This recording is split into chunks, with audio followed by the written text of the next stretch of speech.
Welcome back to another interview from the Draw Control podcast. On today's episode, I'm joined by incoming junior on the Florida women's lacrosse team, Gabbi Koury. In her lacrosse career, Gabby has played in 42 games and has 31 goals, 17 assists, 18 ground balls, 10 caused turnovers, and 47 draw controls. Gabby also was on the 2024 SEC First Year Academic Honor Roll and was a one-time American Athletic Conference Freshman of the Week. Before college, Gabby was a US Lacrosse All-American, a PASLA Breakout Player of the Year, and the PAC League MVP. Gabby has also helped Florida win the American Athletic Conference and Big 12 Conference titles, as well as helped Florida to two Final Four appearances. Gabby, thank you so much for taking time out of your day and coming on the podcast. And how is everything going? Yeah, everything's good. Thank you for having me. Well, your season just wrapped up a couple of weeks ago, so overall, what did you take away from your sophomore year as you reflect on the season now? Yeah, I mean, it was a great year, and we weren't exactly sure what to expect this season, honestly, because of how many people we graduated last year. But I think everyone was pretty happy with how we did, and obviously it didn't end the way we wanted it to, but I think we learned a lot from this season. Yeah, I guess when you think about the off season now, what are your plans for the off season and what are some things that you hope to improve on as you get ready for fall ball? Yeah, so for me personally, I think I'm gonna take some time to rest and like get healthy. I've been dealing with a lot of injury, so that's my number one priority. And then after that, I'll go from there. But there's a lot I want to improve on before the fall. And I think once I get healthy, I can start working on those things. Now, you're obviously going to be an upperclassman next year. Have you thought about the type of leadership that you want to bring towards the team being a junior? So it's been super helpful just seeing how upperclassmen have led the team the past 2 years. So I think an important thing for me is just going to be pushing everybody to like be the best versions of themselves that they can be so that we can all help each other improve. And then just keeping a good team chemistry, like on and off the field, which we've had no problem with the past 2 years. Now let's transition and sort of start off the podcast talking about the beginning of your lacrosse career and sort of working all the way up to where you are now. So it says, and I'm sorry if I mispronounced your town's name, but it says they're from Bertrandville, Pennsylvania. So talk about growing up there and how did you start playing lacrosse? Yeah, so I live in a pretty small town, but it is surrounded by a lot of lacrosse talent, so that helped me a lot. But I started playing lacrosse when I was around preschool age because both my older siblings were playing, so my parents kind of just threw me in to play with them. And I think they honestly they led the way for me to become the player I am today. Yeah, who did you have like a favorite player or team that you liked to watch growing up?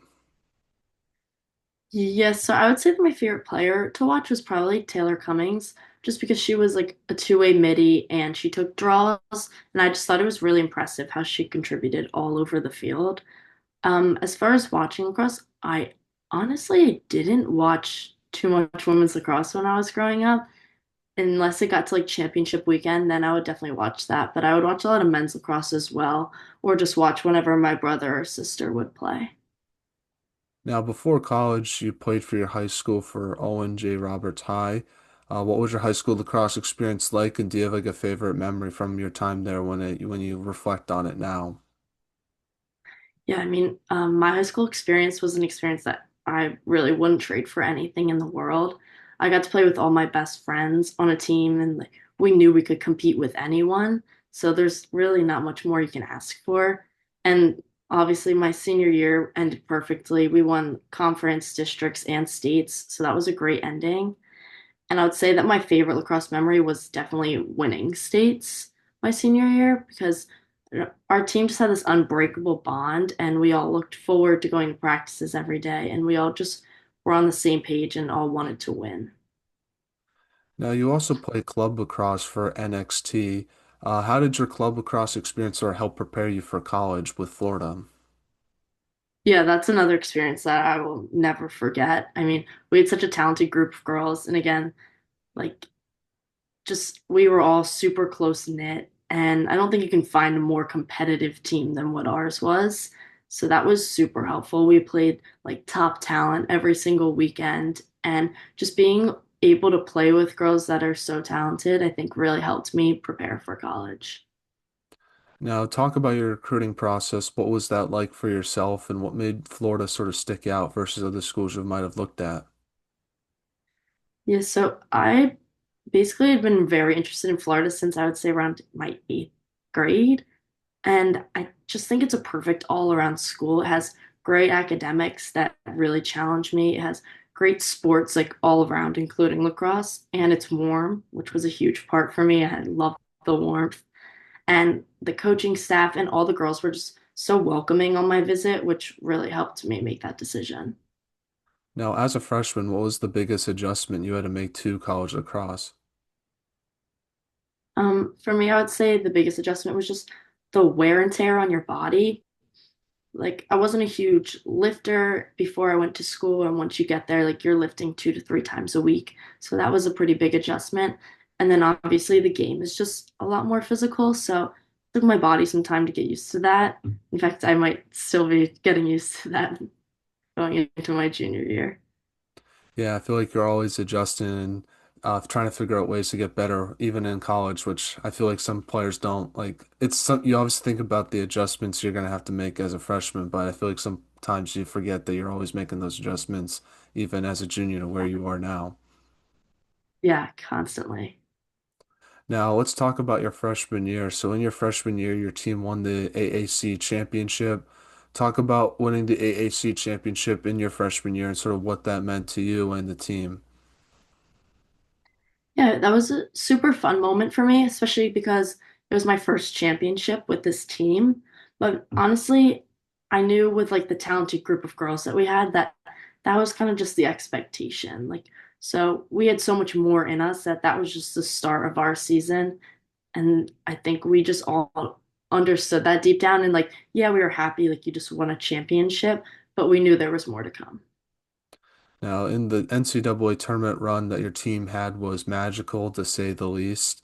Talk about your freshman year tournament experience and sort of what you took away from that, especially, going to Final Four for the first time, beating a really good Maryland team on the road, and you also beat North Carolina as well. Like that was a really tough road to the Final Four. Like, what do you remember from that now, and like what's like your favorite like game that you liked from that tournament run?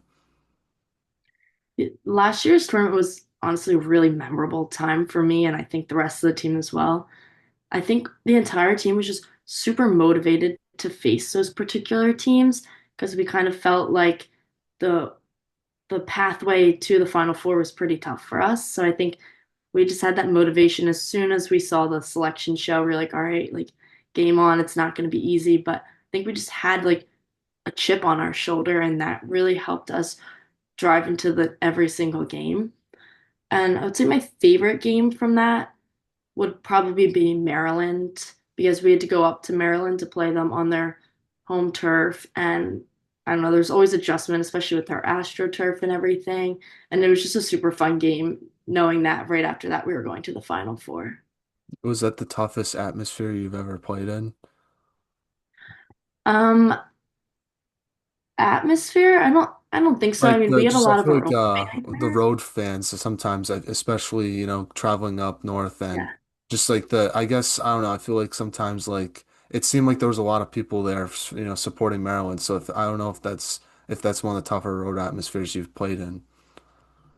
Yeah, I mean, they definitely have a lot of fans come, and I mean, it's a great environment. And I think it's tough because their stands aren't particularly big, so all those people are packed into that small space. But honestly, we had a great group of fans there for us, so I don't think it was too difficult. And I think honestly, we were just so motivated and focused on the game that we don't even notice that stuff most of the time. Yeah, for sure, for sure. Well, let's now jump ahead to this past year. So during the off season last year, your team joined the Big 12 conference. What was it like being a part of that conference this season, and how did it compare to the American Athletic Conference? Yeah, I mean, I think it's a pretty similar setup as the American Athletic Conference, so we didn't have to adjust too much. But then obviously we're playing all these West Coast teams, so having to like travel out west for game, adjust to the time zone change, and then places like Colorado where we're adjusting to altitude as well. Like that definitely makes it difficult, but in my opinion, I love being able to travel and see all these new places. So I think it's a really cool experience for the entire team. What was your favorite place that you went to this year? That was it like Arizona State? Was it Colorado? Like what place was like your favorite, I guess? I would say Colorado for me. Boulder was just like a really cool environment. Like, and the people there are just so different than I feel like you see in Florida or like Pennsylvania, where I'm from. So I think that was really fun. And we were there for like a pretty extended time the first time we played them, and then we went back for conference. So we got to explore there a lot more than other places we got to explore. And I honestly have nothing bad to say about the place. It's really cool. Well, this past season, your team went 20-3 with wins over many ranked opponents. Obviously, like you sort of alluded to, this year's team, there was a lot of turnover compared to last year's team. So I'm just curious, like, how did your team sort of maintain its consistency throughout the regular season, sort of showing the rest of the country that, you guys were really good last year and it wasn't a fluke? And how do you deal with sort of the pressure as well, being a highly ranked team with having a target on your back, knowing that other teams are trying to take you down? Yeah, I think a lot of our team really embraces the pressure and like we're ready to step up. Like we knew we were losing a lot of girls, so we already had that mindset. As soon as last season was over, we were ready to go and like everybody was going to step into a bigger role and we all understood that. So I think a big thing for our team is just to never underestimate a team that we're playing. Because there are times when we do this and then we have a slow start to the game and it's just never pretty. So every game we just really focus on going out there and playing the way we know we're capable of and just sticking to our game plan.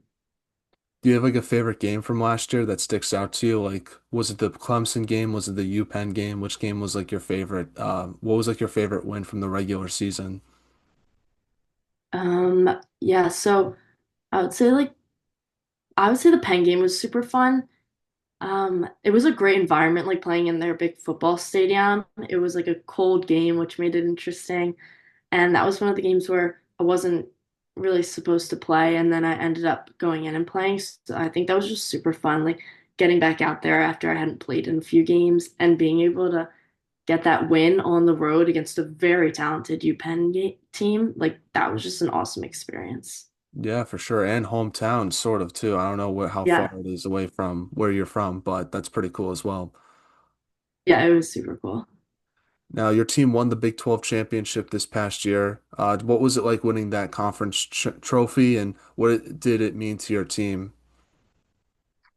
I think the coolest part about winning the Big 12 was just the fact that it was the first year of the conference for lacrosse.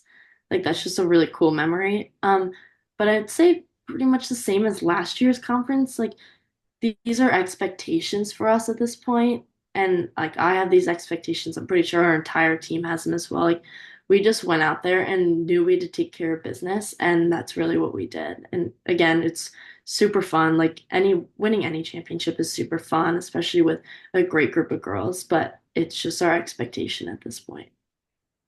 Now, in the tournament, your team started off with a double overtime win against Stanford.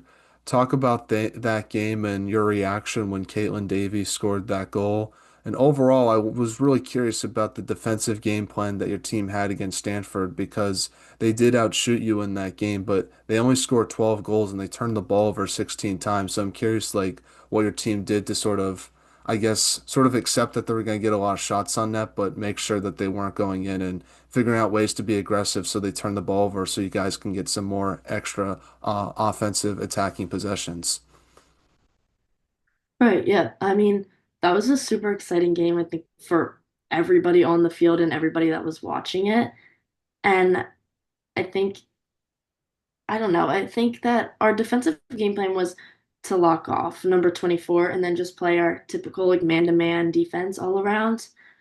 But I think they did a really nice job, like you said, of getting shots off and they put a decent amount in the back of the net. But I give a lot of credit to our goalies too. Like they just I mean, they played pretty well. Like they always do, and they can always make a save when we really need it. Like they come up in really big situations. So I would say that that was definitely important for us. Like we needed those saves. It's a whole momentum shift and helps us just get some energy. But and when I saw Caitlin's shot roll into the back of the net, I mean, I think what I was feeling was mostly relief. Like getting to that point in the game and then losing is just the worst feeling. So I was very happy with the ending of that. Yeah, for sure.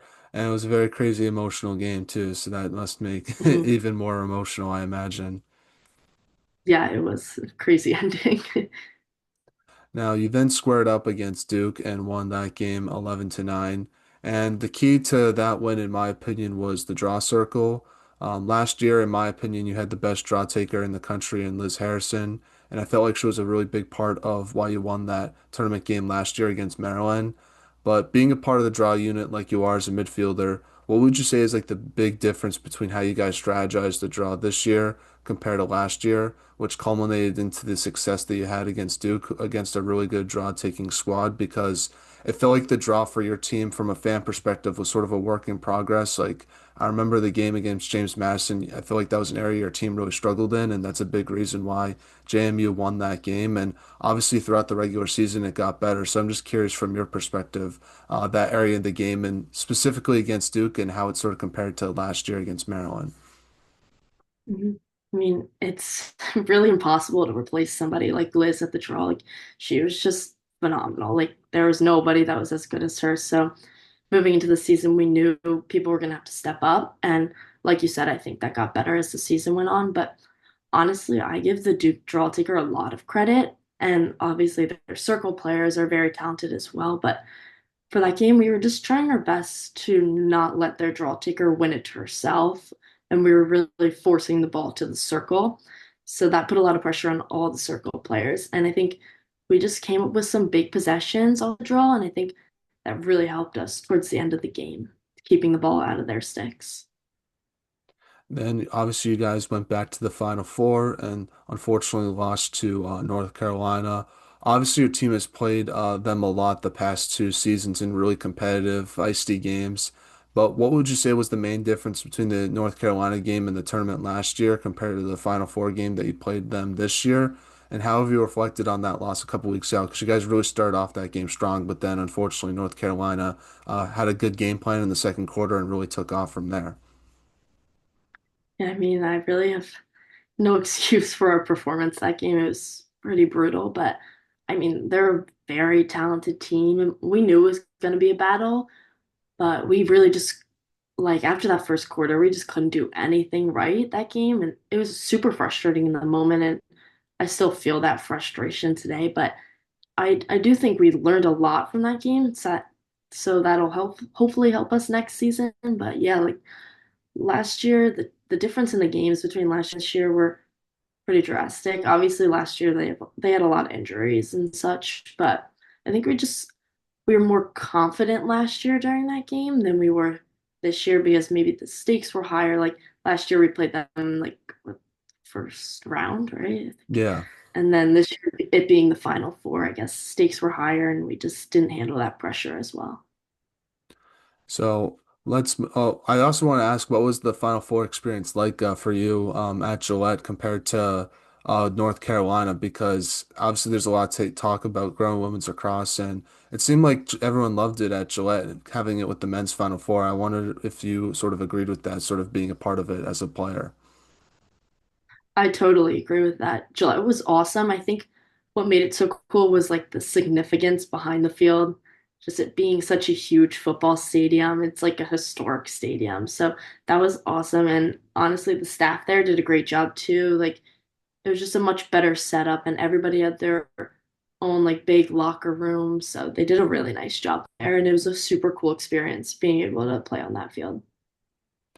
So let's transition now to a segment I like to call the non-lacrosse segment, where I ask you non-lacrosse questions to get to know you more off the field, and I'll try to answer some of these as well to make it more of a fun segment for everyone. So, first question is, what's the best concert you've ever been to? Um, I just went to a John Party concert like last weekend, and that was super fun. I went with all my friends. But honestly, I think one of the best concerts I've ever been to was a Journey concert. I went a few years ago, and I think it was just a fun experience because we were by far the youngest people there, and it was just a really fun experience, and we made the most out of our time. That sounds like a lot of fun. I've never really thought about going to Journey because the lead singer isn't in the band anymore, the one that like sings the song. Right, yeah. So, but I feel like the guy that everyone says the guy who sings it now sounds just like him though. Yeah, he did a really great job. We were like, wait, that's not him. And then no, he crushed it. Yeah. Yeah. I don't know what I would say. I probably like Blink-182. That was a good concert that I went to last year, so that's what I'll go with. Um, Okay. next one is what's been the most interesting thing you've read or seen this week? Oh man, this is a tough one. I feel like I'm seeing interesting things on the news every single day, and I try to avoid that craziness. So oh man, I'm not sure if there's anything specific I can really come up with, honestly. I would Do say you have for me, anything? probably like I saw a zebra getting like carried out in a helicopter because it escaped someone's like house. I don't know where this was, but that was pretty funny and kind of interesting. Yes, I did see that. That was funny. I was really confused when I saw that video. Yeah, I don't know like how they like got it on the thing, but it would just be like funny if you're just like out in your house and seeing like a zebra like on a helicopter somewhere. So that was pretty funny. Yeah, definitely. That was very interesting. Now, obviously your team has players with a lot of great style, but in your opinion, who has the best style on the Florida women's lacrosse team besides yourself, obviously? Right. I think yeah, everybody on our team has like a relatively different style, I'd say, but I would probably say like Ashley Dyer because I feel like whenever I'm in the facility and she's there like after practice or like in the training room, she just always like looks so put together and I'll be there in like sweatpants or like just shorts and a t-shirt and she's always looking very nice. Now, which player on the Florida women's lacrosse team would you want to be like stuck on a long road trip with? Oh my gosh. I feel like I could honestly do it with anybody on our team, but I think doing it with Teresa Bragg would just be so entertaining because she just always finds a way to keep everybody entertained. Like I would never get bored, and I think that would help me get through the road trip. Now, what is one place you would love to travel to soon, speaking of road trip? Um, One place I'm really interested in going to like Croatia, which obviously would not be a road trip. That would be a very interesting drive. But I really want to go to Croatia because my brother's been there and he said it's just awesome. So I think if I go somewhere soon, like that'll be the next place I go. Well, let's get back to a couple of lacrosse questions now. What should be done to help grow women's lacrosse from your perspective? Yeah, I think this is a great question, and I feel like it's being talked about a decent amount, but I think there isn't just like one thing we can do to grow the sport. I think it's been doing pretty well over the past couple of years. In my opinion, I think there are a few maybe possible like rule changes we could make to make the game more like just a little more simple. Because when you are watching a game, if you're trying to explain the game to somebody who knows nothing about lacrosse, there are some things that are just really difficult to explain to someone. And I think if we can make that more clear, it would help people want to watch the game more. No, I totally agree with you. I still don't understand the green card rules. I'm still Right. trying to get used to that. Exactly. I don't Just those get that. little things. Yeah, that makes no sense. Yeah. And I know it's just like hard to explain some things when I get a question from somebody, they're like, "Why is it like this?" And I'm like, "I honestly couldn't tell you. I have no idea." Yeah, no, that's true as well. And I also feel like it helps the game flow a little bit better because I feel like some games like they call so many like cards and stuff that it just keeps stopping and it's kind of like annoying a little bit because then it just slows the game down and makes it not as entertaining. So I feel like that would be another Yeah. thing to help out grow the sport too. But I feel like that's more of a lacrosse thing than just specifically women's lacrosse. Yeah, I totally agree with that. Now, for all the younger players listening to this pod, what advice would you give them on what it takes to be a lacrosse player like yourself? I would say just never give up. Like if you have a goal, like don't think that you can't reach that goal. Like keep working and like there's always a possibility. Just like never stop putting in that effort, even if you think you're not going to make it somewhere. Like there are people out there that don't go through like your typical recruiting process and they'll commit to a school like a year after like your junior year where we start recruiting or even walk on to a team. Like even if you're in that situation, like there's no reason to give up. If you really want to play lacrosse, there's always a way for you to be able to do that. Now, Gabby, do you have any shout outs you want to give and who should be on the podcast next? Hmm. Um, I don't, are you looking for people on like any team It could be any or team, yeah, or Florida, whoever you want. I think there are a lot of girls on our team that would enjoy doing it, honestly. Maybe like Caitlin Davies. Yeah, for I feel sure, like for sure. she would be good on this type of thing. Yeah. Well, Gabby, I want to say thank you so much for coming on the podcast. I really appreciate you taking time out of your day and doing this. It means a lot. Obviously, wishing you all the best for the off season, and rest up, enjoy that time off. You deserve it, and can't wait to see your team play next year. Right. Yeah. Thank you for having me. I really appreciate it.